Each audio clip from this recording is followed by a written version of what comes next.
اگر اپنی زندگی میں یہ دیکھتے رہیں کہ میرے دل میں مدینے والی کی محبت کتنی ہے، تو پھر ذمہ دار نا یقین جانیے عشر دینے میں کبھی گھبرائے گا نہیں۔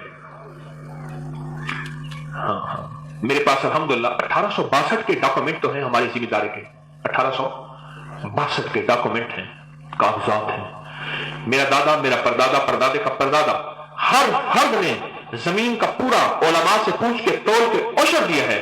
میں دعوے نہیں کرتا کہ میں کسی نواب کا بیٹا ہوں، لیکن یہ کہہ سکتا ہوں کہ کملی والی کی اس غلامی کی برکت سے، اپنا کوئی کمال نہیں میرا نہ میرے بڑوں کا، اس غلامی کی برکت سے آج تک 1862 کی وراثت ہمارے پاس موجود ہے، جبکہ عام لفظ یہ کہا جاتا ہے کہ دوسری تیسری نسل کے بعد جدادیں ٹوٹے ٹوٹے ہو جاتی ہیں، ختم ہو جاتی ہیں۔ یہ میرے کملی والی کی غلامی کی برکت ہے، غلامی کی برکت ہے۔ بابا فرید شکر گنج رحمت اللہ علیہ کے پاس ایک شخص آیا، ذمہ دار بیٹھے ہیں، اس لیے ان کی آبادی، آبیاری، ترقی، عزت، کمال، شان و شوکت ان کے لیے ایک ٹوٹکا بتاتا جا رہا ہوں۔ حضرت بابا فرید شکر گنج رحمت اللہ علیہ کے ایک شخص آیا، پریشانی، ویرانی، دکھ اس کی آنکھوں، اس کے چہرے، اس کے جسم سے چھلک رہے تھے۔ میں حضور بہت بڑا ذمہ دار ہے، بہت بڑا ذمہ دار ہے، پر اللہ نے برکت چھین لی ہے، آپ سے برکت لینے آیا۔ فرمایا ایسا کر، زمین سے جا کے پوچھ تو نے ہمیں برکت دینا کیوں ختم کر دیا؟ اور وہ بابا جی کے منہ کو دیکھیں، بابا جی زمین کو بولتی ہے، زمین سے جا کے پوچھ تو نے مجھے برکت دینا کیوں ختم کر دی ہے؟ اب وہ کہتے حضور میں تو آپ کی بارگاہ میں حاضر ہوا ہوں، کوئی دعا فرما دیں، کوئی ایسی شفقت فرما دیں کہ میرا جو ہے وہ رزق چل پڑے۔ فرما دیں نہیں، زمین سے جا کے پوچھ۔ اللہ اکبر۔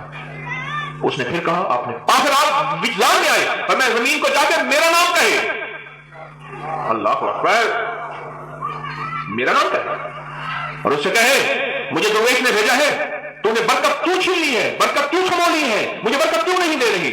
چپ کر کے چلا گیا، لیکن درویش پہ یقین تھا۔ اصل چیز یقین ہوتا ہے، اللہ کے ولی پہ یقین ہو، یقین ہو۔ کئی اللہ کے ولیوں کے بارگاہ میں آیا ہے کہ جنات کو جا کے ہمارا نام کہہ دو، اور جنات گئے ہمارا نام کہہ دو۔ اس نے جا کے زمین اپنی جگہ پہ گیا اور اونچی اونچی آواز میں کہا زمین مجھے پتہ نہیں تو بولتی ہے یا نہیں بولتی، بس اتنا مجھے پتا ہے کہ ایک اللہ کے ولی نے تیرے پاس بھیجا ہے، اور اللہ کے ولی کہتے ہیں کہ بتا تو نے برکت کیوں مجھ سے لے لی ہے واپس، برکت کیوں چھین لی ہے؟ فرمایا زمین بولی تو میرا صدقہ نہیں دیتا، جب میرا صدقہ نہیں دیتا تجھے میں نے اصل لینا ختم تیرا چھین لیا ہے، اور تجھ سے اصل بھی چھین لیا ہے، تیرا اصل بھی ختم ہو گیا۔ فرمایا صدقہ کیا ہے؟ فرمایا میرا صدقہ عشر ہے، عشر کو پورا تول کے دے تجھے مالا مال کر دوں۔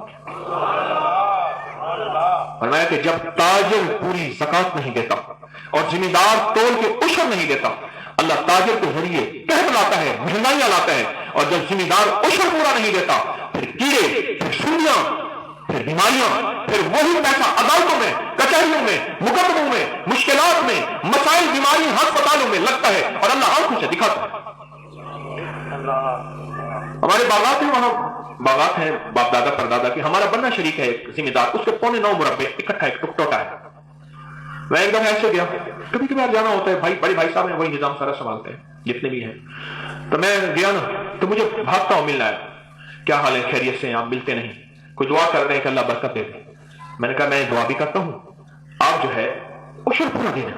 کہنا دیتا ہوں کیسے؟ کہنے مولوی آتے ہیں ان کو توڑے بار کے گندم کا دے دیتا ہوں، کپاس اترتی ہے وہاں گندم اور کپاس جا رہا ہے، کپاس اترتی ہے وہ دے دیتا ہوں۔ میں کہنا یہ عشر نہیں ہے، عشر تو علماء سے پوچھ کہ میری اتنے ایکڑ رقبہ ہے، اتنا اترا ہے، اتنی فصل ہے، اس میں سے کتنا عشر بنتا ہے وہ دے دے، تجھے رب بہارے دے دے گا۔